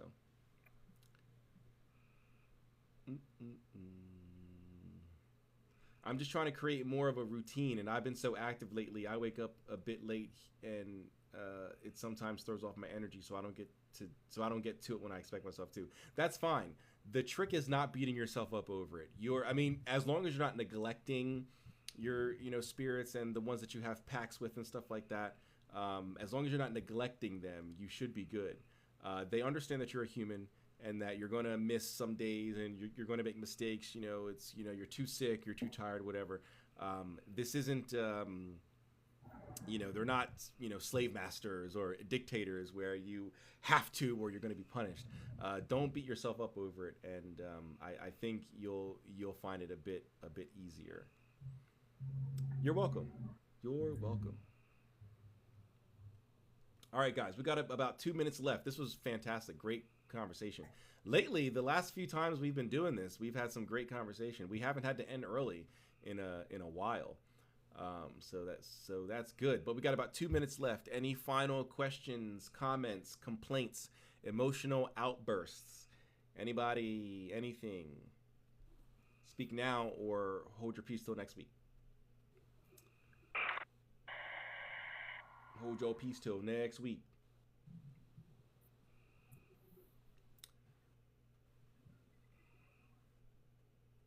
Wait, what is this? When did I get this book? How to Summon and Command Spirits, Angels, Demons, Erafit, Jinns, Techniques and Instructions, Volume 1. The Condemned Book of Saharian? I don't remember getting this. Times Square Press. Okay. All right.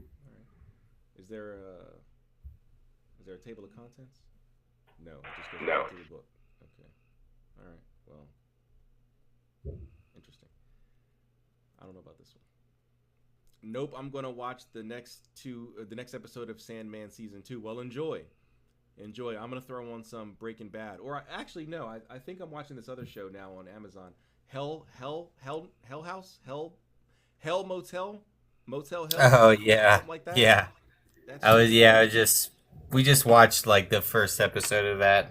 Yeah, it's a little ridiculous, but I'm like curious to find out like who it is now. So I kind of want to continue it. It's absolutely ridiculous. I'm like, what is this, guys? But and also recycling sets. Isn't that the same set as Bates Motel? That's literally the same set. Like, isn't that the same set as Talk about recycling sets. That reads like an infomercial. What the book? Yeah, it does. Recap on alts to the LBRP. I'd like to know more. I actually have a video here on TikTok about it. The Adoration of Metatron. It's in my Banishing Spirits video. There's like a video I have on like banishing spirits. It's in that. It is a while back because it's from like 2.5 years ago. But if you just scrolled, I don't think it's on any of my playlists. So if you like scroll down a little bit on my page, you'll eventually get to a like banishing spirits or something like that type of a video, and it's in there. And I give the whole ritual. So it's not just me talking about it. I literally give you the full instructions, what to say, all of it. So, hot take: most trad Wiccans are better magicians than Thelemites. That's not a hot take for me. I'm not a fan of anything from Crowley, so Thelemites can eat it for all I care. Magical Psalms Part 3. I couldn't find that one by Jacobus Stewart. I don't know that book. I mean, do I have it? Did you see it in my thing or something? I don't know that. The Magical Psalms Part 3. I have Secrets of the Psalms, or like a physical copy over there, but that's by somebody else, I think. It's there. Where? What? It's here? What's it called? Magical Psalms Part 3. All right, hold on. Let me look this up. Magical Psalms? Oh, I do have it. I didn't even know.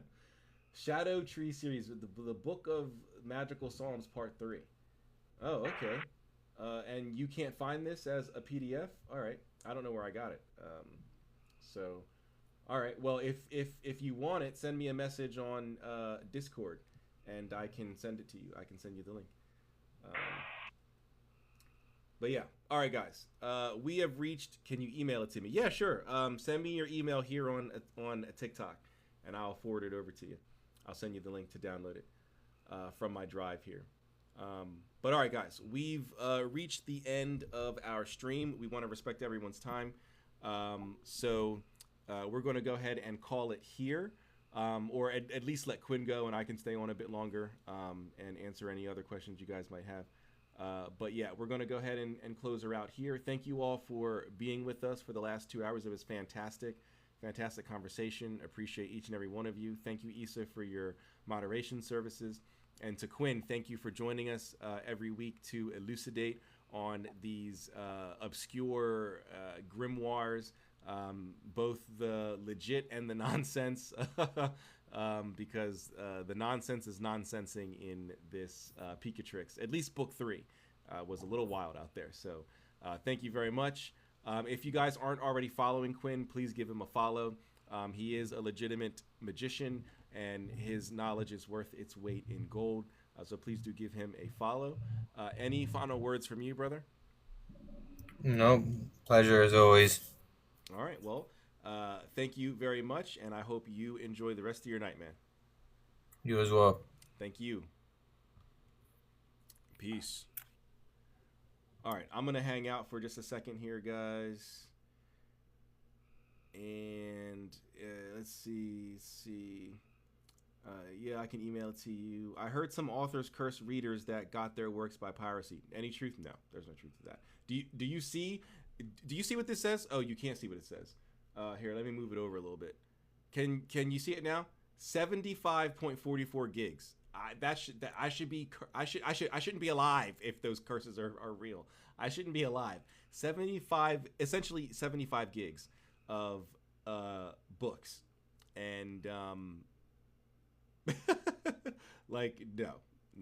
That was a tactic that was used in the mid 2000s when book piracy was starting to become like a thing, and authors wanted to sort of dissuade people from doing so, and obviously it didn't work. So no truth to that at all. Also, how does it work across the digital space? Like, that's what I don't understand. How would it work across the digital space? That doesn't make any sense. Physically, that would make sense. If you steal the book and, like a physical book, and you curse that specific book, that makes sense. But digitally, I don't understand how that works. And no one's able to really explain how it works. It's just a bunch of like feeling and emotions and all that other stuff. So have a good night. Thanks for the live. Thank you, Issa. Thanks. You're welcome. Whose books are most likely to be cursed? In real life, I don't know. I would say someone like Mark Allen Smith, maybe, because I know he puts his books through rituals. I can attest to that. The energy that it gives off when I hold the Crown Prince of the Sabbath is absolutely insane. So he ensorcels his books, but not as a curse, more of like a gateway to the current. But I don't know whose books are most likely or more likely to be cursed than any others. That's an interesting question. Coedding's books are cursed for a different reason. Oh, the Coedding hate is real. We hate Coedding. We hate Coedding. Coedding. Absolute failure. Boo that guy. All right. I'm going to get out of here, guys. Thank you all. It was a pleasure. I appreciate all of you, but I am going to go and try to finish this episode of Hotel Hell or whatever, Motel Hell, and then I'm going to hit the hay. So thank you all for hanging out. It was fantastic, and I will catch you all in the next one. As always, seek the mysteries. Peace.